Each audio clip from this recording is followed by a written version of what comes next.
Hey everyone, and welcome back to our Road to FM series. And great news, we got to over 2200 in fide. So we're up to around 2214 on live. Been a busy month with chess, played in the British Championships and London Mindsports tournament, both lovely events. I'll show you the Mindsports games, this one. And I think we can learn a lot from it. Still got a lot of holes in my game. It's a similar issues that we've had in previous tournaments, and I think we got a bit lucky this month. So we've achieved our target, CM.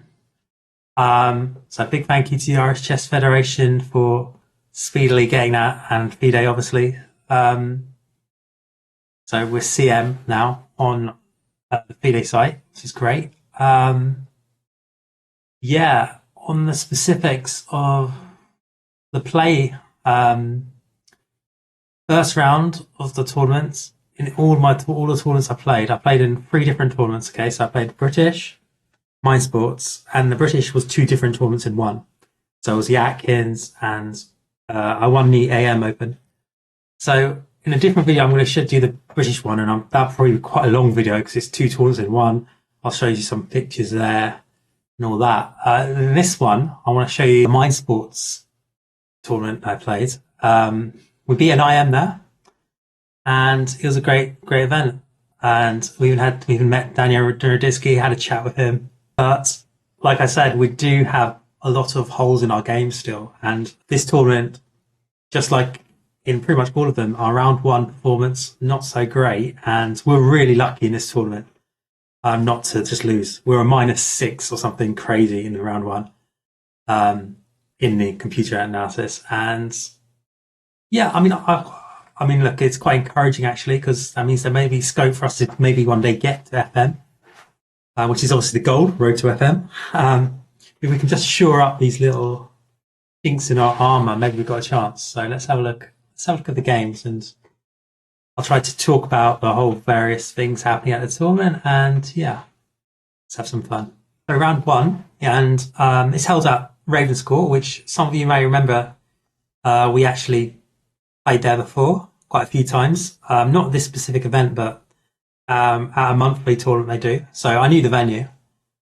But we get into round 1 against a player that I've never seen before, and I had no idea what he's gonna play, or anything like that. So that's always a little bit tricky, but at the same time, it kind of makes you maybe a little overconfident. Maybe that was a problem in this game, because we haven't seen him beat strong players before. I don't think I've seen him beat any players there's no database of him anywhere. So I think he has 1 tournament on the fide site, and on the fide site, it shows him having 1 tournament. He got this rating and then hasn't played since. So, but thing is, we just got back from the British, and I had worked the day. Well, it was on the same sort of. It was like a week after. It was I think we got back from the British on like the Monday or the Sunday or something like that, and this tournament was on that same week, but like 4 days later, and I had to work the day before this tournament started, so I was a bit tired. So my main idea here was to play something untheoretical and try to just, hope he makes a mistake really, and outplay him. But as we're going to see, it was the complete other way around. I'm the one getting outplayed here. So I played knight f3. I did just play b3, bishop b2. This is fairly normal tactic against a player who's lower rated. So he's 1893, and I think we're around 2180 or 2190, because we just come back to British, but it says 2164 because it hasn't updated from the British results. And so this is fairly standard, and we get into this position. Now, this is fairly standard. I mean, bishop b5 check is the obvious move, but I went for h3. And so the main advantage for white here is that we're basically playing kind of like reverse Queen's Indian, which gives us an extra tempo. So obviously trying to take advantage of that.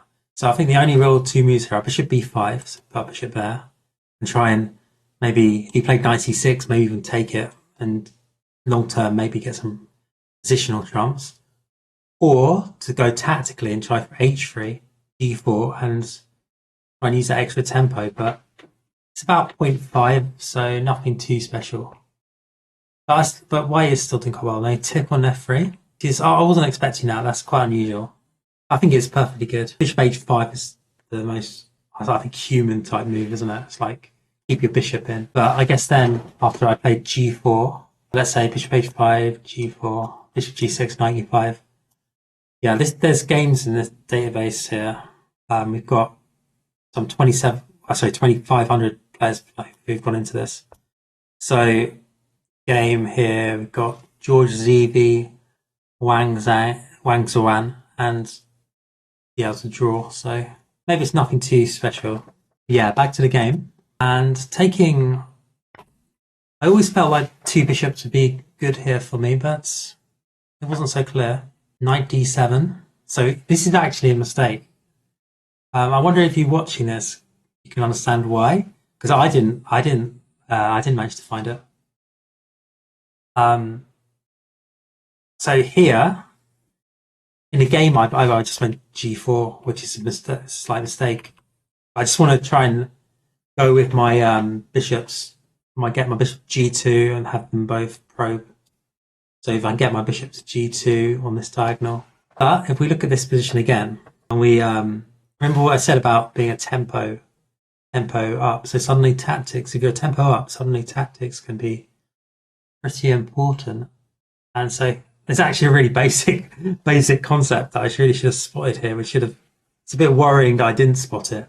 I didn't even consider it. That's how bad it was. That's just to take on f6. And we're just going to try and win d5. So if we take here. Now, if he goes knight takes, which is what I thought in the game, then I've got this cheeky little move, bishop b5. And he has to block this. So his king has no other square. So knight d7, then we just take. We're just clearly better then. So I guess he can't take back that knight. So in this position, I'm guessing he's going to go, I don't know, g takes, retakes. But whichever he does, I'll just take on d5. That plus this bishop on f1. Yeah, it's just much better, I think. So I'm going to look now, yeah.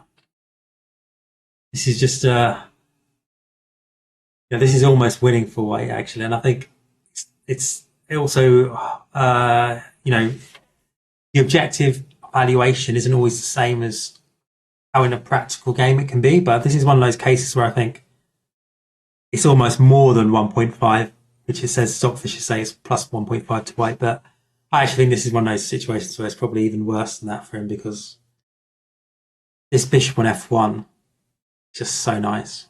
Just like, you know, get it to c4 even at some point.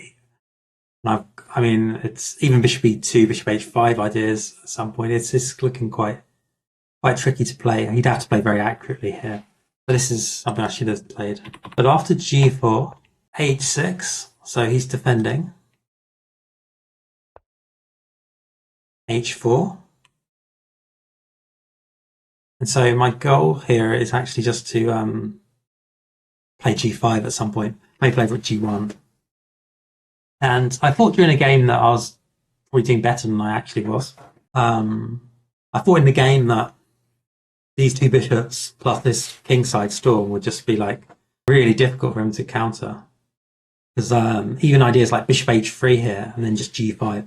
During a game, it looked almost unstoppable, because there's a tactic where I can play g6 as well, right? So let's say I get this bishop to h3 and I'll play g5 then g6. I don't really care about the pawn. I'm just going to blow up the position. And with these two bishops, bishop on b2, bishop on h3, both on these diagonals, you know, the king is very exposed on e8 suddenly. And yeah, it looks... I thought during the game that I had great chances here to just blow up and maybe even win really early, but it turns out the opposite happens after e5. So bishop h3. Again, the engine actually thinks I'm doing well here, which is interesting. So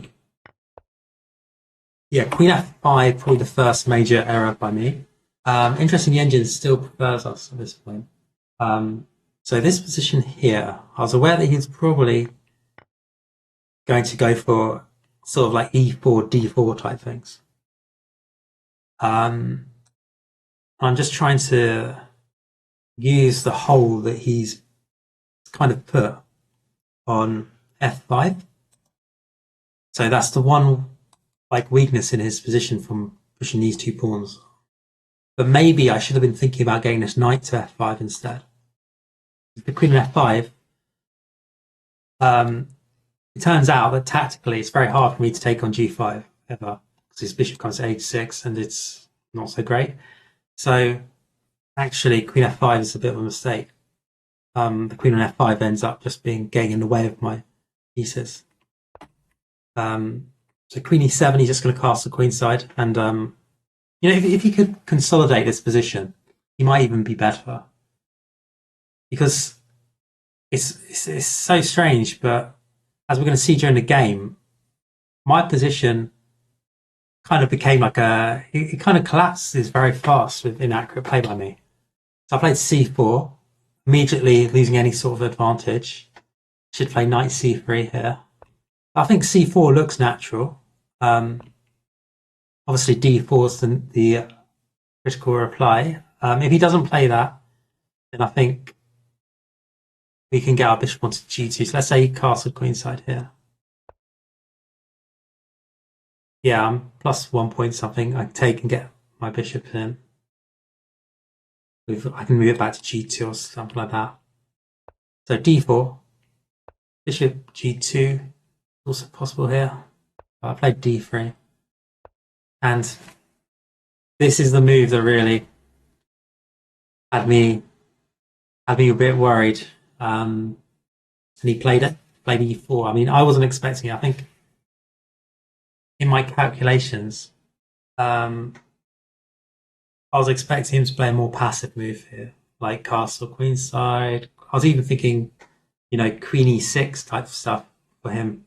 I didn't think he was going to go into complications, because you don't think that when you've got the bishop there, you don't think your opponent's going to try and blow open a position and go for complications, but he did, and it's actually a fantastic move. So caused me all sorts of problems, and I went wrong.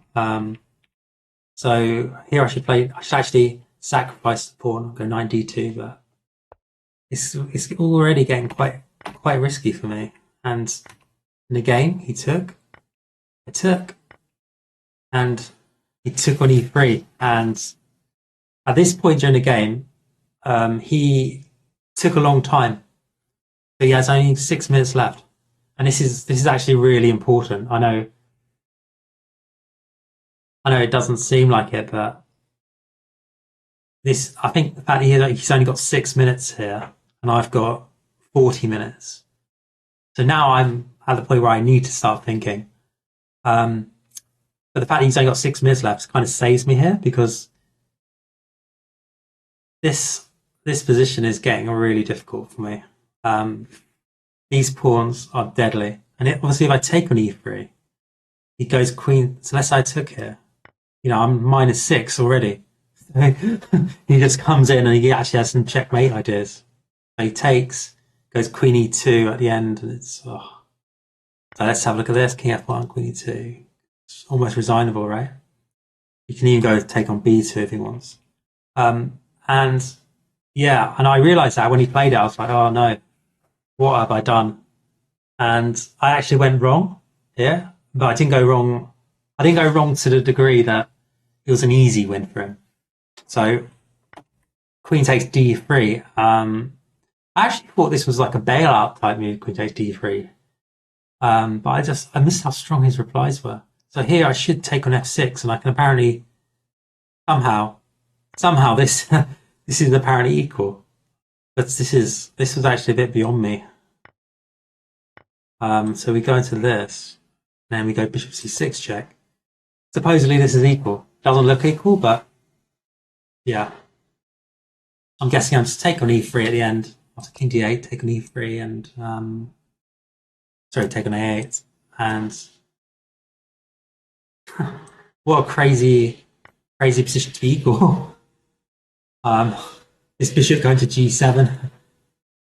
He's just rook down, but apparently he's still equal. So that just shows you how crazy the position was.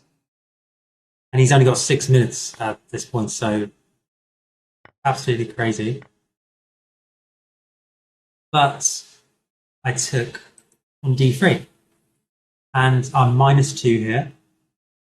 And I'm in deep trouble. Because in the game, he quite rightly takes an f2.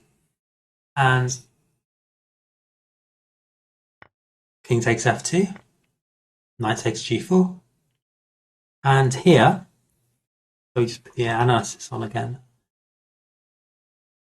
This is a really tricky position for white because he's actually got checkmate ideas.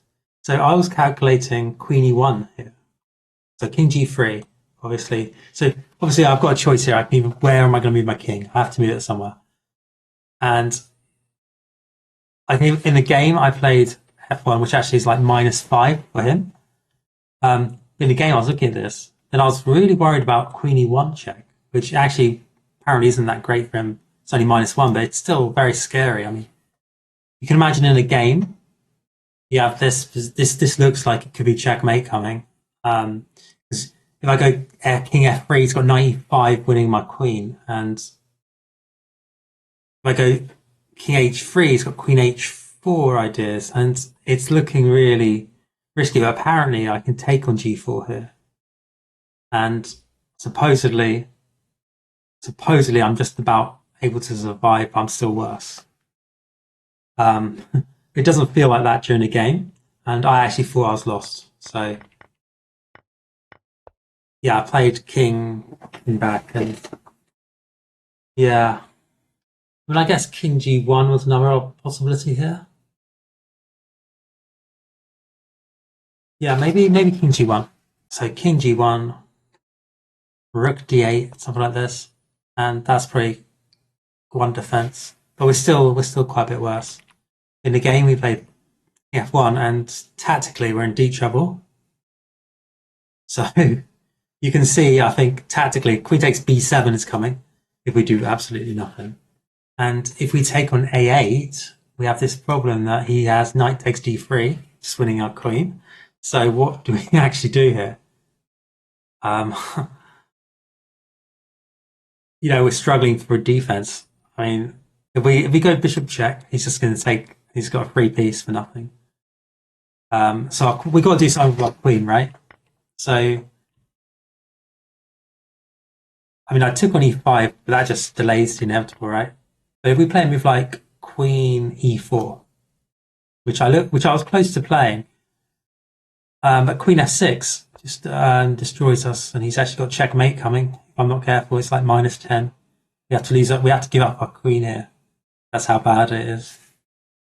So he's got knight h, queen f3, knight h2 ideas. It's just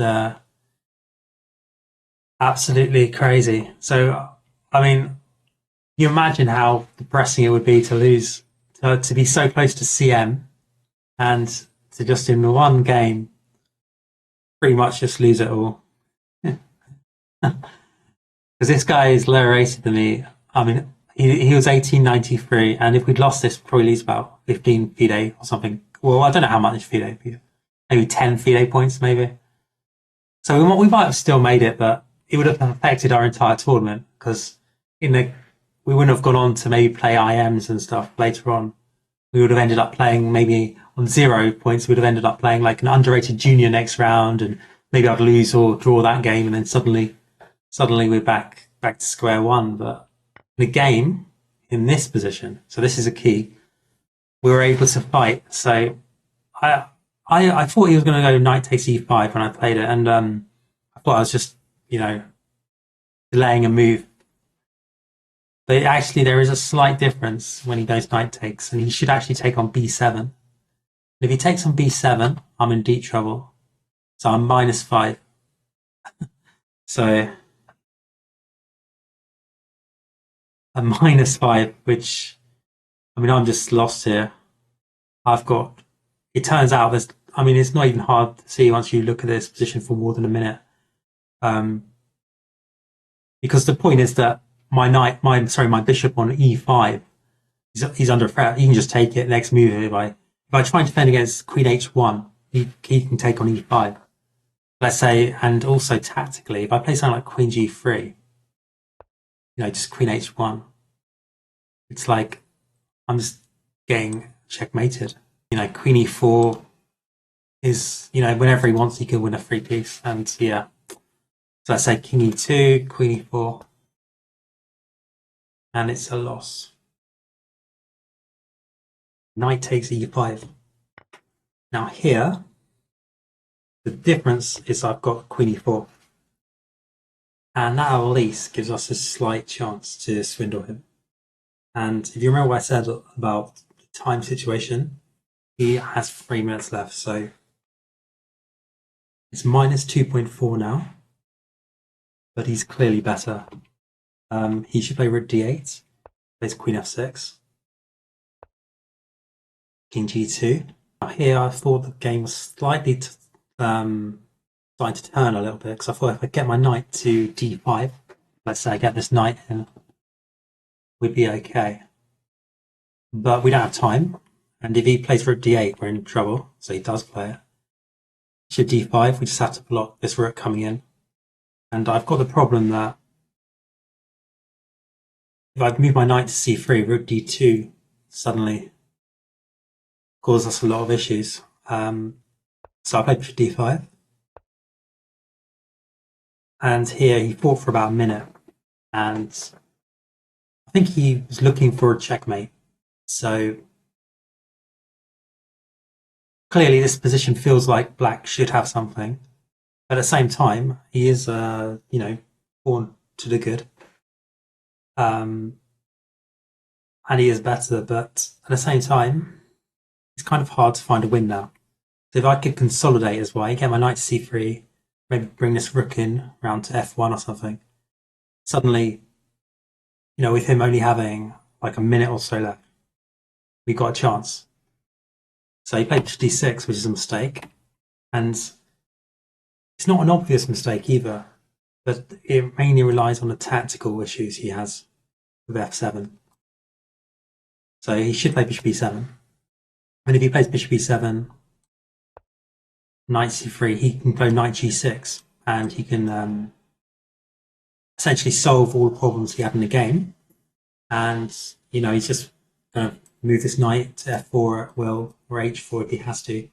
If I do nothing, he can go king f8, king g7, maybe rook h8. And, if he'd had more time, he'd probably do this, and he'd be a lot better. But, so you've got to remember the time situation.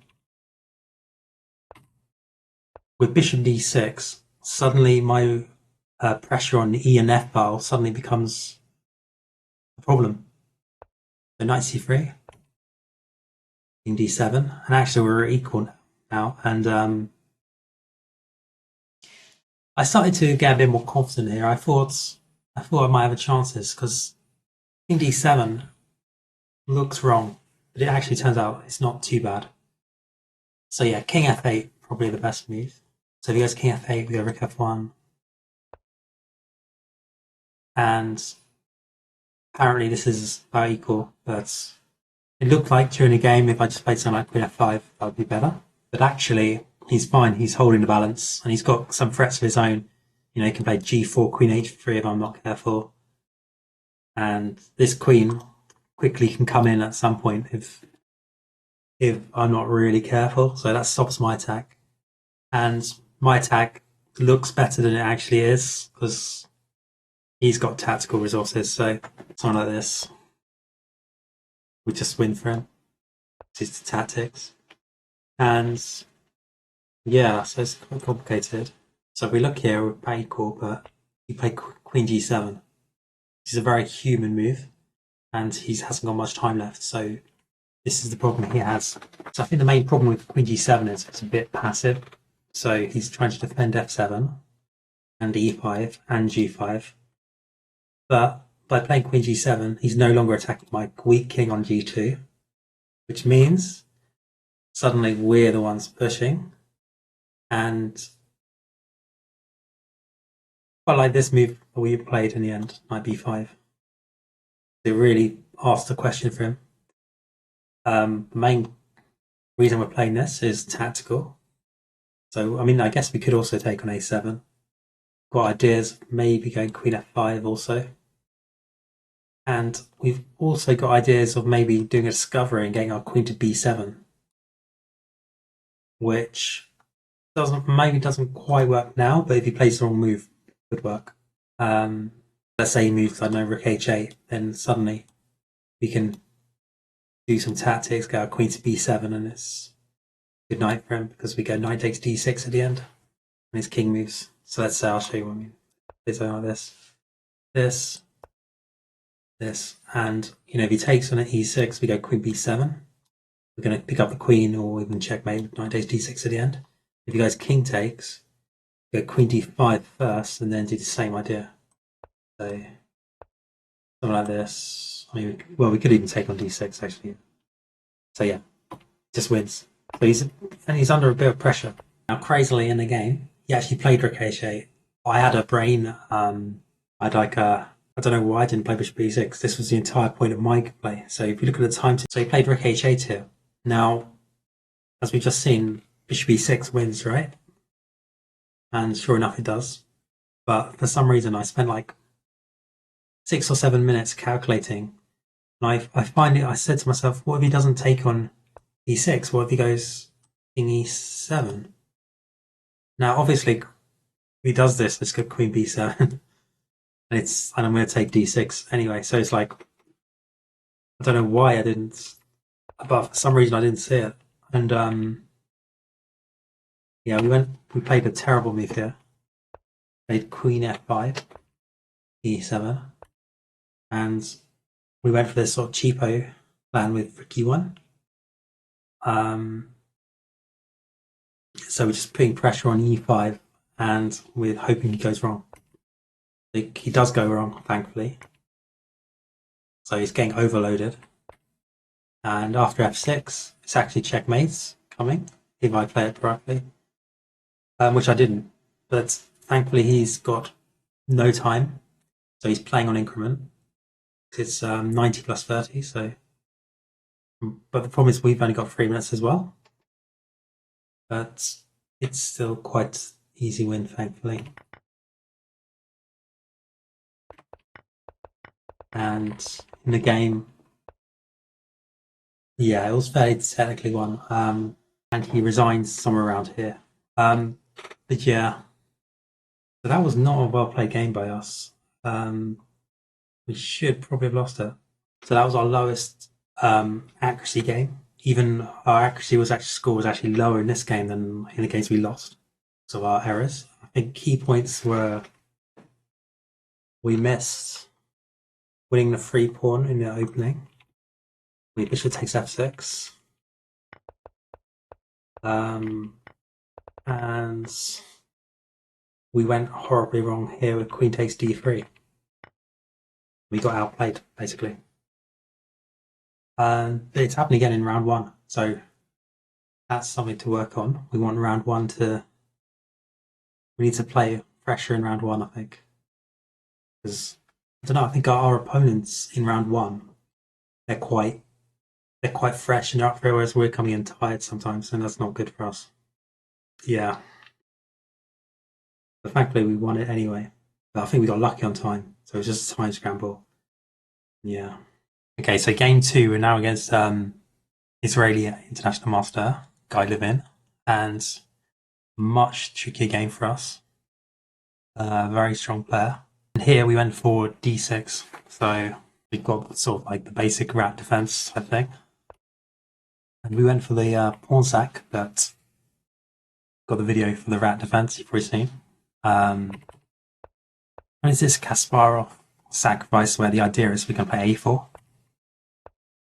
And this has happened in a lot of games. So my opponent's probably seen this 100 times. It looked a little crazy, but the point is if he takes on a4, he's already minus 2.4 because of d5. And the idea is we're going to take on a4, play bishop b4, try and win the queen. And to stop that, he's going to have to play a move like a3, and we're going to take on a4. So he's in deep trouble. If he takes with the pawn, maybe he's okay, but we're still doing pretty well because this is absolute isolated. But obviously, he's not going to do this. So, a really strong player. And so he defends the pawn, which is probably the best idea.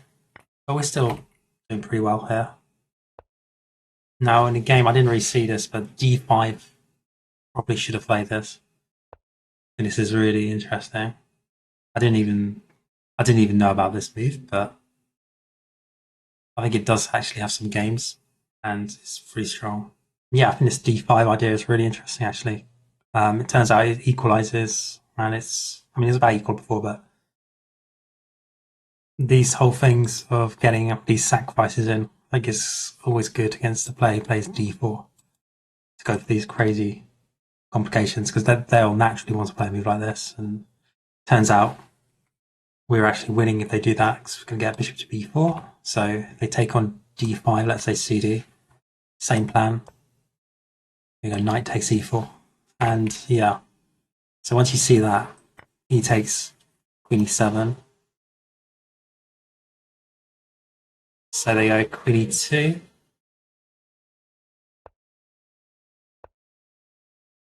And we're actually doing really well here. Despite being a pawn down, we've got a lot of counterplay, and we're actually -1. So he doesn't go. Instead though, I went for g6, which is okay. There's quite a few games in the database with g6. It's about equal. So I think we played quite well at this point. We're about equal. We're still following a game between two 2600s. There's a game, Sadvani v Denchenko from 2022. I didn't know that. So plays c6, takes this. So this is fairly, I think all the moves have been fairly natural. He's got pressure on d6, but we've got a lot of pressure ourselves on this diagonal. And tactically, we've got some ideas where we might sat this pawn. So I went for knight g4, which was probably the main mistake. And I've also, considering this position isn't that rare, taken too much time. We got 40. We both of us have spent almost 45 minutes at this point each, and yeah, that probably was a mistake. So we need the time for later in the game. They played knight g4. My idea was to get queen h4 in, or knight e5 even. So both ideas. But the engine still says we're about equal. h3. So this position, it looks good for black in a way, because we've got a lot of counterplay with our rooks coming in, but at the same time, we've got weaknesses on d6, and he's almost certainly going to win d6 at some point. So we need to try and turn this counterplay, get it going. Else we're just going to end up, if we're not careful, we're just going to end up losing this pawn and being a pawn down. I think that's what his plan is. He's going to just try and defend all the threats and just be a pawn up and win the ending. I think that's his whole game plan here. But at the same time, he seemed a bit worried here. Probably because it's perfectly fine for black. And yeah, the only issue is if you look at the time, we've got 18 minutes, he's got 30. So I need to speed up here, I think. Because my moves aren't that special. They didn't need this much time. So rook a2. I think this is a bad move. We analysed the game afterwards, and yeah, we agreed this was probably the bad move. This doesn't really do anything. And I kind of want this rook for defense later in the game. I think my logic for playing it was that in general, having this rook on this advanced on here is a good thing. And he also pressurizes b2. So if this queen ever moves, I'm going to take it. It also means tactically, maybe there's some ideas like queen f6, knight f3 ideas, you know. It turns out I still went for this queen f6 idea. Probably shouldn't have done. Probably should have played something like knight takes. It's pretty about equal. Instead, we go for this. And knight c1, I miss how strong this was. So, knight c1. Yeah, I mean, this is a sort of position you don't really get in Blitz. Kind of a high depth positional position, So we're equal on material. I've got this long term weakening on d6, and I haven't got any tactical win here. But at the same time, I've got a lovely knight. These two rooks work well together. At the same time, it's interesting the engine is saying it's plus 1.3 to him here, but I don't know, I guess it's mainly because of the long-term pressure on d6. I guess he's got ideas of f4. So I still think we've got good chances here.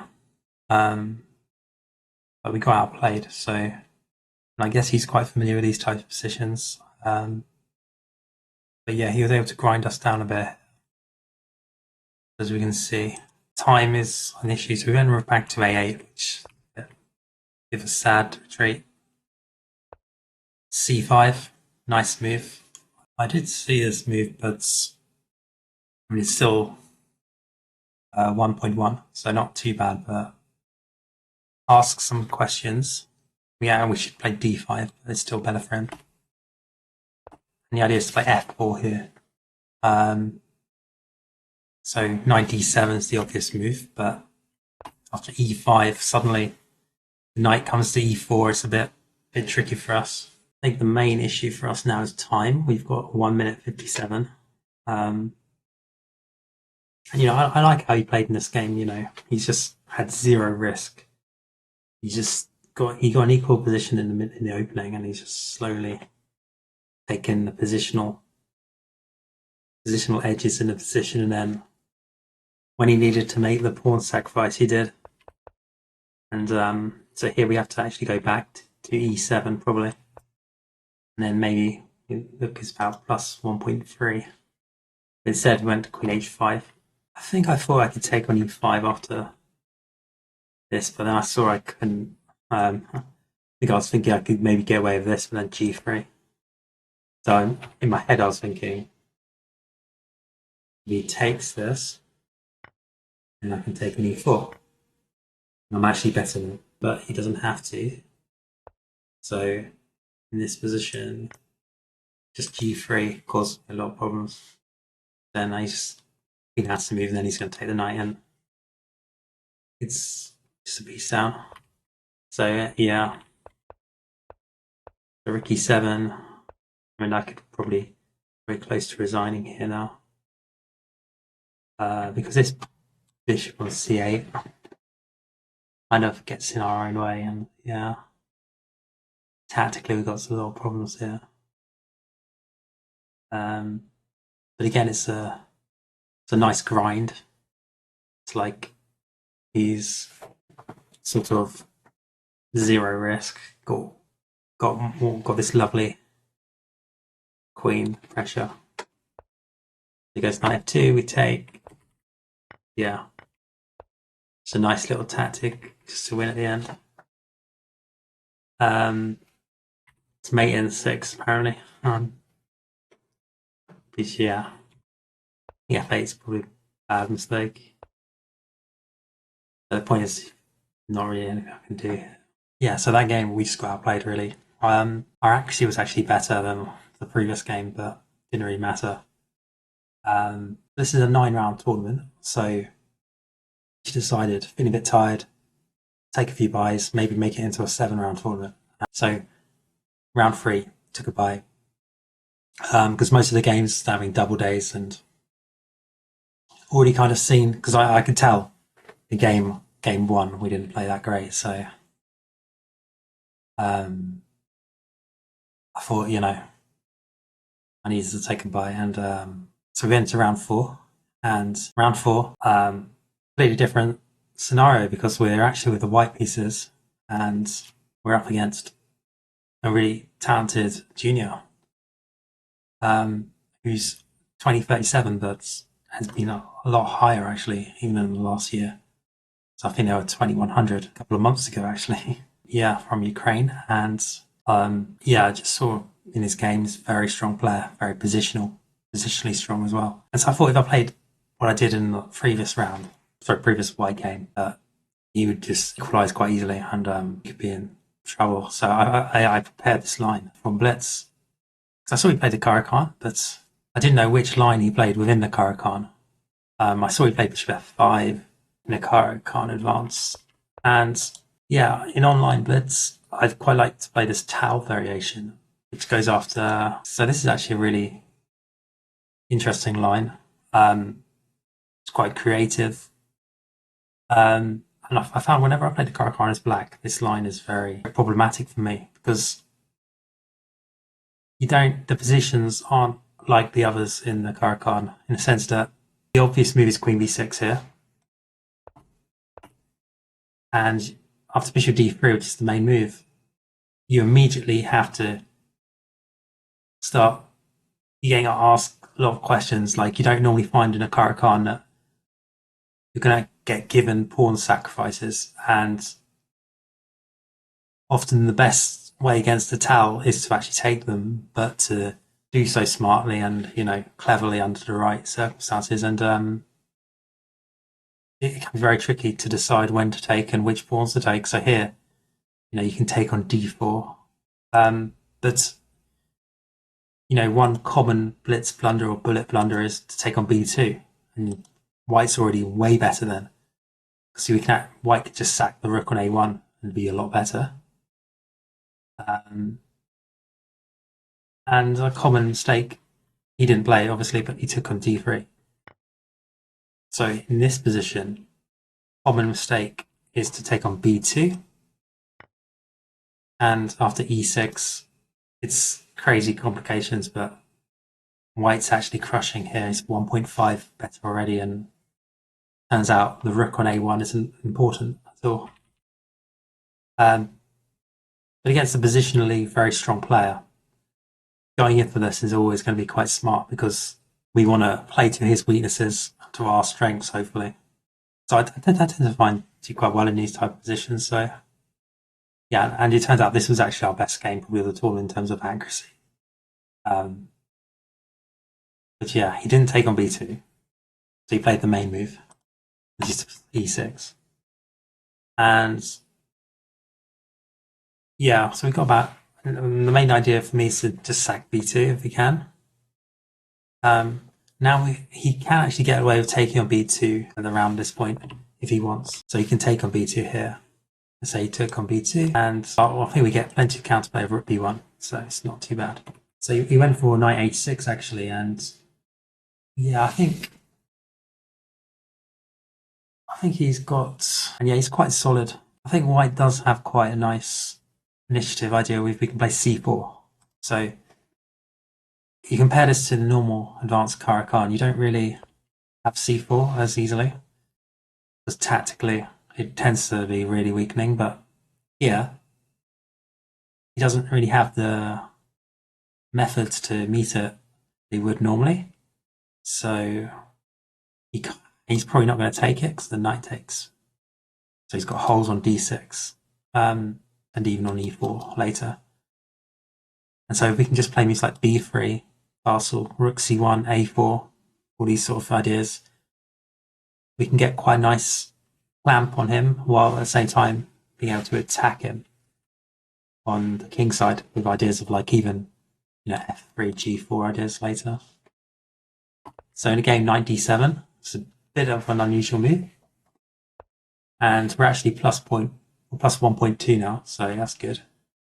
b4, b3, just going to defend on c4, knight f5, knight g3. Now, interestingly, there are actually a couple of games in the database here, a couple of master games, and you even got a game, and I'll bring this up just because he's playing in this exact same tournament, Brandon Clark. So Brandon Clark in this tournament got a Grandmaster norm, and he's actually got a game in this line here against Neil Bradbury. So we look at that game quickly. So in this one, Brandon Clark beat an IM Neil Bradbury. So in the game, he took on f5 and clamped him. with queen in, and yeah, a nice. You can see knight having to go back to a8, and yeah, it's a nice win by Brendan there. And in this tournament, he was playing in an event, and he actually got GM Norm in this tournament, so it's good for him. And yeah, so we're copying it kind of, but in this position, we had Rook C1, not Knight F3. Yeah, I mean, over the board, it seemed like he was in a bit of trouble here. He took, yeah. I must have had a game and thought it was a mistake, but maybe it's not so bad. Because, you know, this queen on a6 is kind of trapped here if he's not careful. So he'd love to be able to take on d2 here. But the queen itself's trapped with rook b3 to a3 ideas. So something like this. And yeah, his pieces are kind of getting in the way of each other. And he's lacking the normal solidarity you'd normally get in the Caro-Kann. You'd normally have lots of trumps here, but here you don't have any. You're just kind of in a lot of trouble. Bishop e7, mistake there. So that idea I said about rook a3, just try and win this queen. And I think he made a tactical error here just to finish off the game. Rook takes b5, rook b8, and yeah, at the end he missed this rook b7. So in this position here, there's nothing he can do here.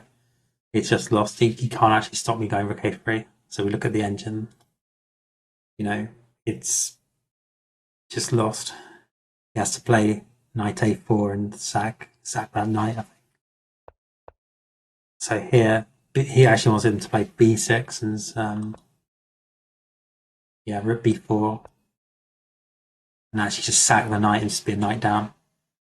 So obviously that's going to be a complete loss. In the game, before he could try and hold on to the knight of b5, it doesn't quite work out. So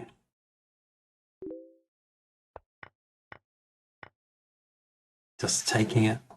The main problem he has here is that his only real threat here is to sort of pin this rook to this queen. That's like literally it. But it also becomes a weakness, as we're going to see.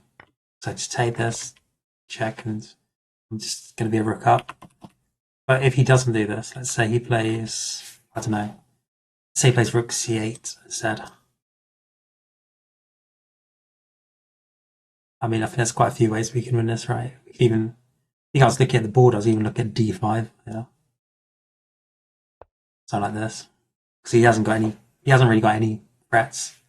I can just keep this amp, and as soon as he plays rook b8, I'm going to take, and then after he takes the queen, go rook b7 check. So he's basically clamped down all this rook, this queen, this knight can't do anything. So I just can slowly even go for a checkmate with d6 and then queen e3 to g5. But easiest probably would be something like queen b3, just win the knight. So yeah. Anyway, in the game, and he resigned. So that was a really nice win for us, actually, mainly because he's a strong player. So look at that game, and it's probably our strongest accuracy game of the entire tournament. It's like 99 or 98% or something, because quite a short game, but we played fairly logical, easy to play moves. But it was probably our best game of the tournament because he's an underrated player, positionally strong with his Caro-Kann, and we're able to blast it open. This lovely Tal Bishop g5 idea, so that was nice. So our next game, rating-wise, the best game for us, there's an international master from Sweden, Isak Storme, and again we go into our d6, and yeah, I didn't really get a chance to prepare too much for this game. I did see that he normally actually plays quite offbeat, aggressive chess, so I was a bit concerned that we might get blasted off the board here by this opponent, but turns out it went okay. And so here, I got the sense he'd probably have something prepared against checkback because he knows we probably play it. We played it quite a bit in our database. So yeah, probably wasn't as smart as normal to play it if we do it. Because I got the impression he'd definitely going to, if we play this, he'd definitely probably go F4 and try and probably had something prepared, blast us off the board.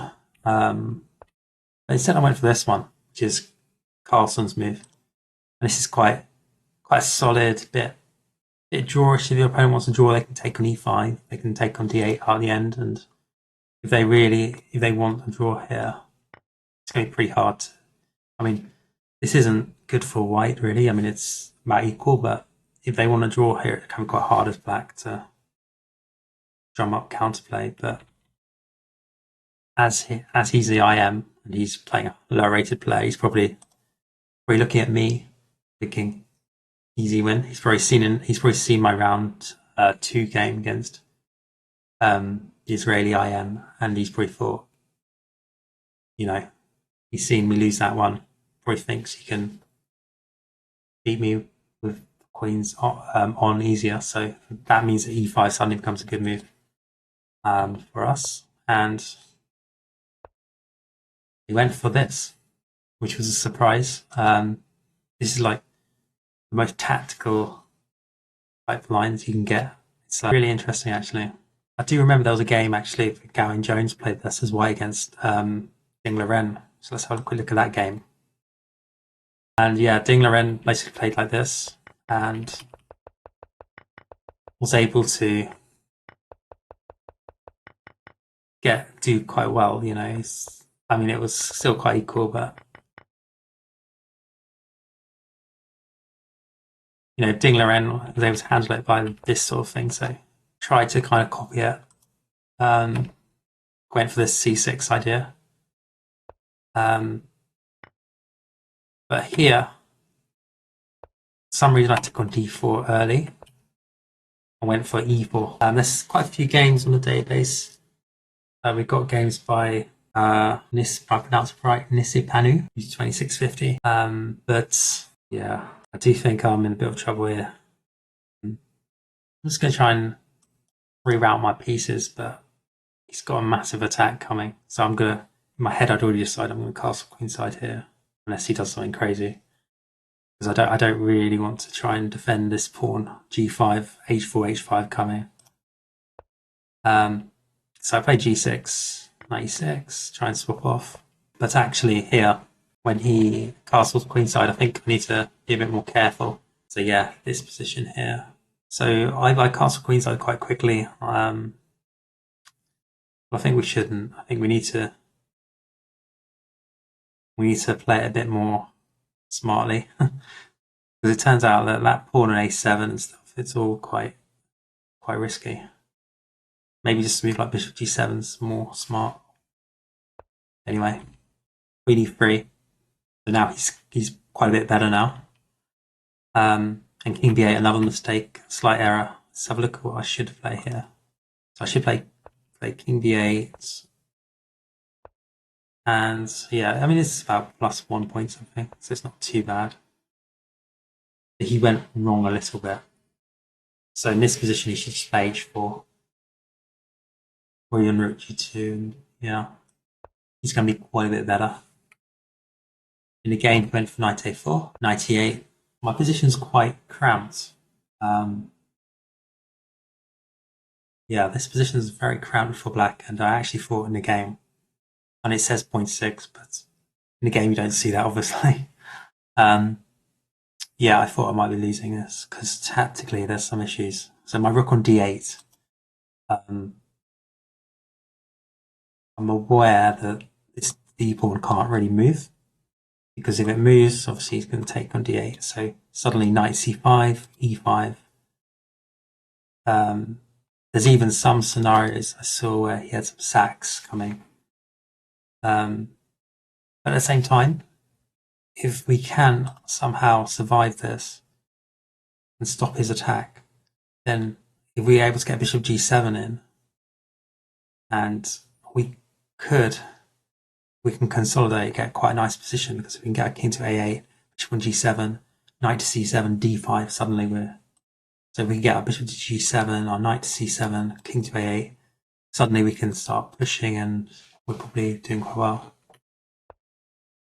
He went bishop e3, which I think going for an attack. Now I imagine he was considering this move, which looks on the face of it very dangerous. But I had a plan. Here. So, the natural move in blitz or bullet here for white is just to immediately knight takes b6. And I think if I take back with a pawn, I'm just lost. So if you look at this, then I'm just lost, right? +5. Just if I go king c8, bishop a6, and yeah, it's just lost. But thankfully, as I saw in a game, c5. So c5 saves me. And then I'm better, quite a bit better, because I can take this afterwards. And then it's the exact same as before, except see there's this. I've just got a free piece now, and he hasn't got the tactics. So he doesn't take. And I think once he realised he couldn't take on b6, he probably regretted bishop e3. So that's his kind of idea.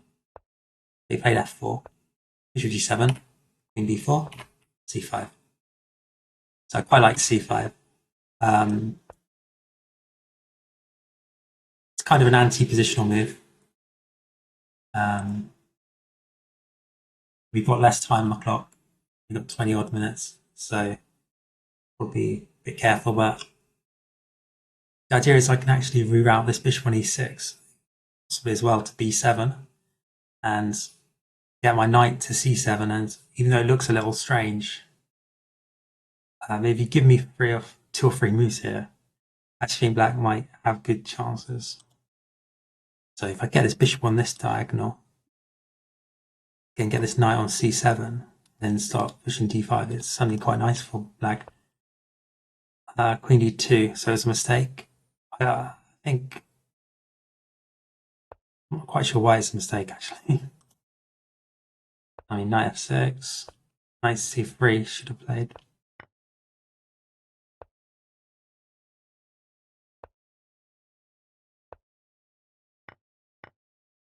And yeah, it's starting to look good for me.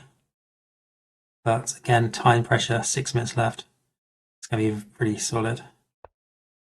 So we somehow emerged a pawn up in the tactics, and we're better. And I think somewhere around here, I actually offered him a draw. It might have been here. I offered him a draw. The point being, I've got a pawn up, but he's a stronger player, and he's got 45 minutes, which is quite a lot of time. And I've only got six minutes left. So I was like, I'd had the nice win, Caracal the game before. I just wanted to consolidate that, and, yeah.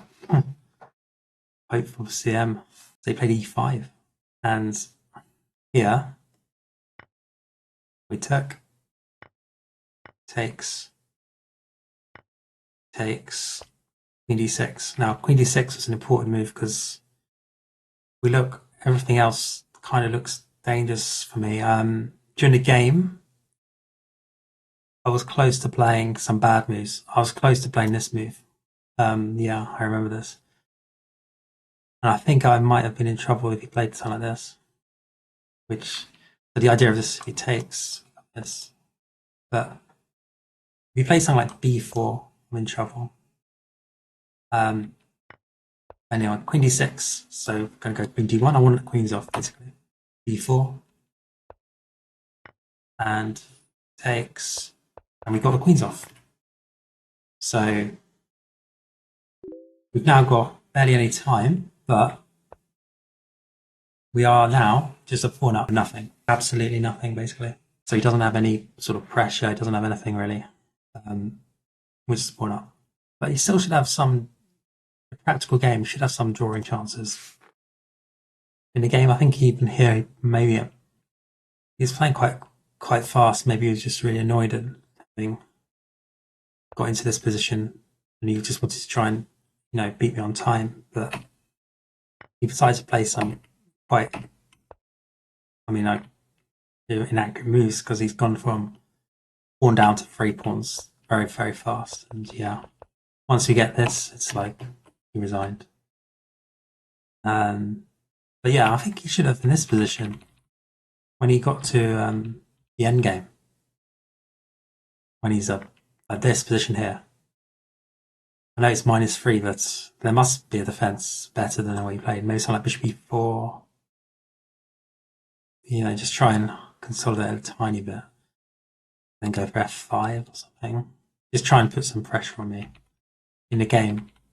It was like, felt like it didn't force me to use technique enough. But yeah, that was a good victory. And I think that was the actual game that got us to CM. Which was great. He's 24, 2460 or whatever it is. And yeah, big win for us. And it is encouraging that we could outplay him in the middle game. Okay, so next game. So we essentially took another bye in the next round, in round 6.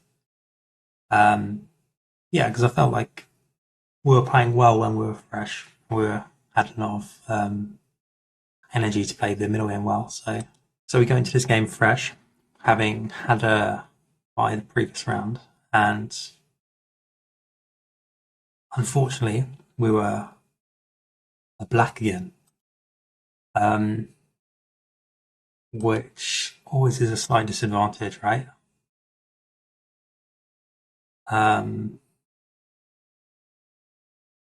Against a strong player, we're playing an IM again. Actually, no, he's not an IM, but he's rated as high as one. He's about 2400, and only a matter of time really to get his final norms. And yeah, so he's 2398, whatever it is, and yeah, I think right now I think he's over 2400 now. So yeah, we were black again, and this normally wouldn't be that big a deal, but he actually told me after the game that he prepared this line for me. And because he knew we were going to play this d6 thing, and I wasn't too concerned here, because this is actually following a game we had where we actually at the Isle of Wight. Was that Isle of Wight? Actually, yeah, I think it was. Yeah, I think it was the Isle of Wight actually. Yeah, we actually beat a Welsh IM in this line. Actually, if you remember, if you read the series, we had this line against the Welsh IM, and we did well in that game. We won it. So yeah, I wasn't too worried about it, but he'd actually prepared it, so he'd obviously seen that game and thought, or he knew that we were going to try and do the same thing. He improved on it. So he went h3, which is the same as before. And again, we went for this d5 thing, but this time he took, and he went full on for the bishop g5. And yeah, we have some issues here. Probably shouldn't have gone d5 straight away. But again, it doesn't look too bad, right? We've got bishop e7 and castle and all this, but the more I looked at this position, the more worse it looked for us actually, and I'm surprised. I'm surprised in hindsight I went in for it. I should have here probably fought for a little longer. They like bishop e7, knight d7, and only then start thinking of moves like d5, because we're essentially opening it up for his 2 bishops. And in the game, that was pivotal, because this is the only game out of the 5 where we kind of got blasted off the board almost. I played c6, bishop e7, and we're already quite a bit worse. So castling, maybe a mistake. I think, yeah, he's got chief. What does he want me to here? What's knight d7? I was a bit worried about rook e1, but apparently now I can castle. Maybe this is a better way to do it. So it's about 0.8 if I do this.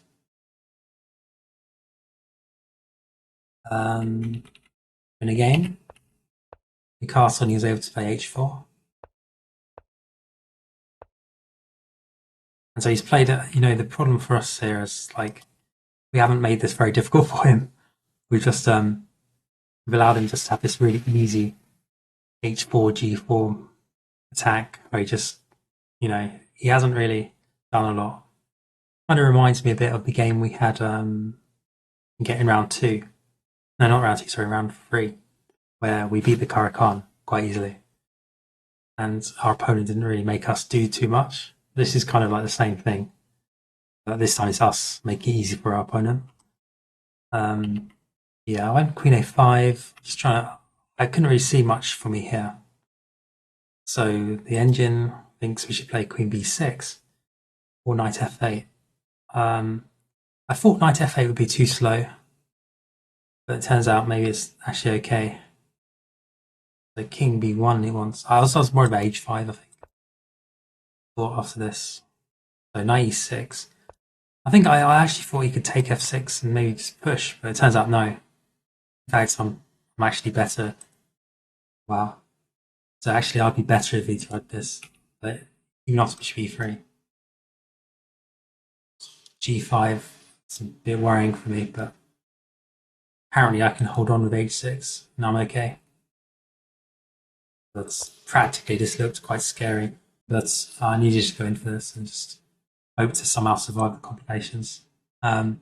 This was going to be hard, he's 2400, he's going to probably play these complications better than me. Yeah, in the game, we went for this queen a5 idea, which is a mistake. Got bishop d2 and g5, and yeah, I think we're in trouble here. So knight d7, h5, and it already feels kind of lost. I mean, I'm just go back here. Maybe need to play some accurate moves, try and stop the attack.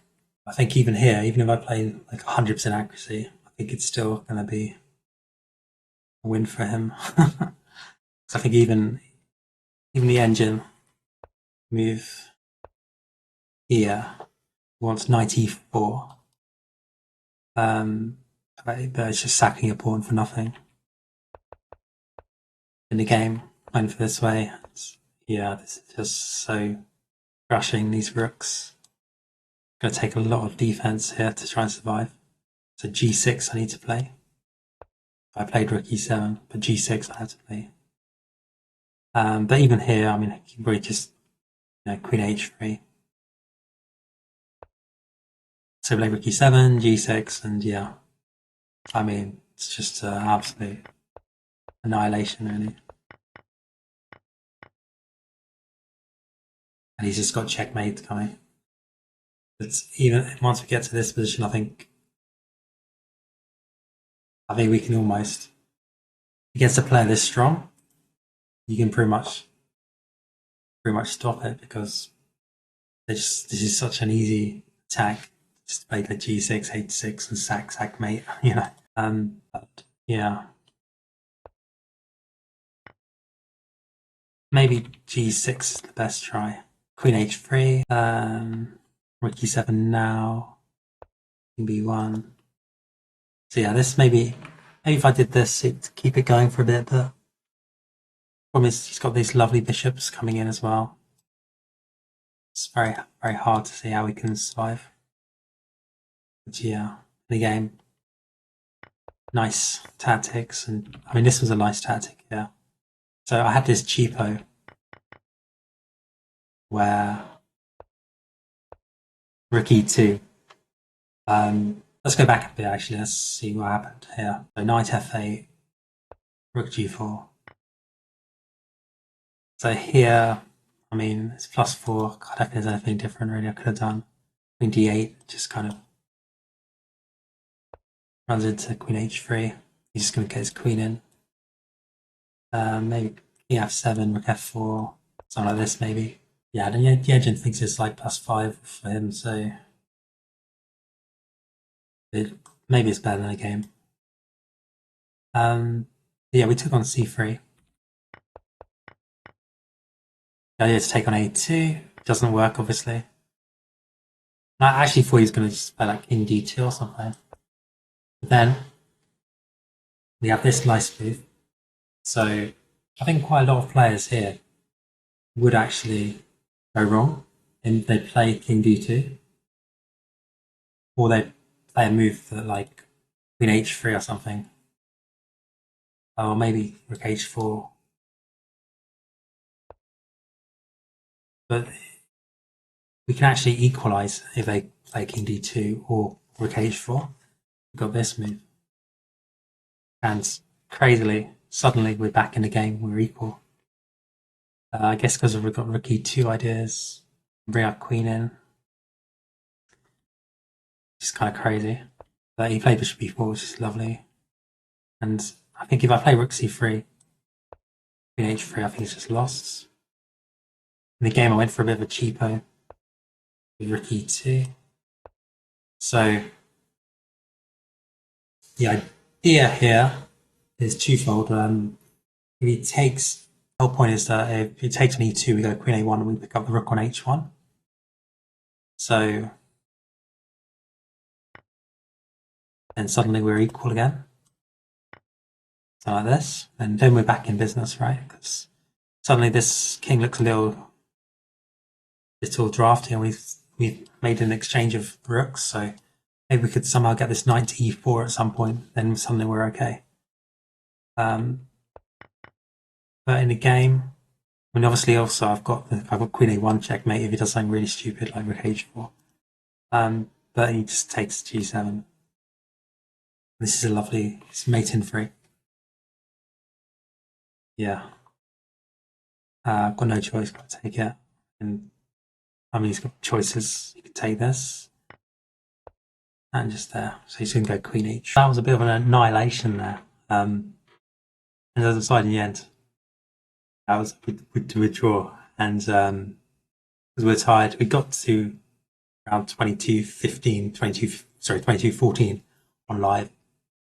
I didn't want to blunder away the next few games from tiredness. So I entered the Blitz.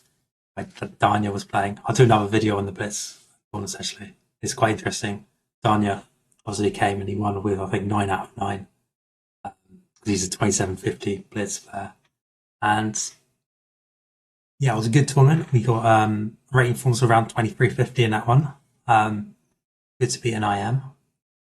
That last game was pretty bad, but I think we learned quite a bit from this tournament. In the next video, we'll look at the British Championship games. That's interesting because now we actually won a tournament, but it was with lower rated players than this one. So this tournament had a lot of top players, but the one we won, we were one of the top seeds. So it shows a different facet to the game. Thanks for watching.